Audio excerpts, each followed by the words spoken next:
X minus 4 এবং x plus 6 এর মধ্য সমানুপাতি এক্স হয়, তাহলে এক্স এর মান 6 হবে। এটা আমরা নিজে যে যাচাই করে দেখি যে 6 আসছে কিনা।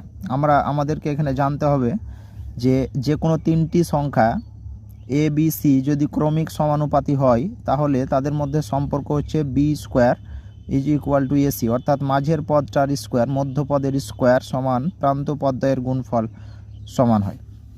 আচ্ছা, এইখানে তাহলে আমাদেরকে বুঝতে হবে মধ্য সমানুপাতিটা কে আছে। মধ্য সমানুপাতিটা হচ্ছে আমাদের এক্স, আর প্রান্তীয় পদদ্বয় হচ্ছে এক্স মাইনাস 4 এক্স প্লাস 6। তাহলে আমরা এখান থেকে এই শর্ত অনুসারে লিখতে পারবো কি, যে মধ্য পদের স্কোয়ার অর্থাৎ এক্স এর স্কোয়ার সমান প্রান্তীয় পদদ্বয়ের গুণফল মানে x minus 4 into x plus 6। এইটা আমরা এক্স স্কোয়ার এই গুণটা করলে পাবো কি, সরাসরি অভেদ আছে গুণ করার, ওইটা দিয়ে করলে হবে, যার যেরকম সুবিধা এটা দিয়ে করতে পারো। এক্স এবং এক্স গুণ করলে এক্স স্কোয়ার, মাইনাস 4 আর এক্স গুণ করলে মাইনাস 4x, প্লাস 6 আর এক্স গুণ করলে হবে প্লাস 6x, প্লাস 6 মাইনাস 4 গুণ করলে হবে মাইনাস 24। এখন দুই পক্ষ থেকে আমরা দেখতে পাচ্ছি প্লাস এক্স স্কোয়ার বাদ হয়ে যাবে।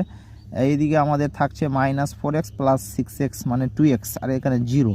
আমরা ডান দিকে লিখবো 2x মাইনাস কত 24 ইজ ইকুয়াল টু 0। এবার এইখানে তোমার থাকছে কি, এ 2x মাইনাস 24 এর বদলে প্লাস 24 লিখতে পারি। 2 দিয়ে ভাগ করে দিলে x এর মান কত আসবে, 12 দুগুণে 24, এদিকে x হয়ে যাবে। তাহলে আমাদের x এর মান আসলো 12, কিন্তু আমাদের এখানে দিয়েছিল কত 6। তার মানে এখানে এই বক্তব্যটি আমাদের মিথ্যা হবে।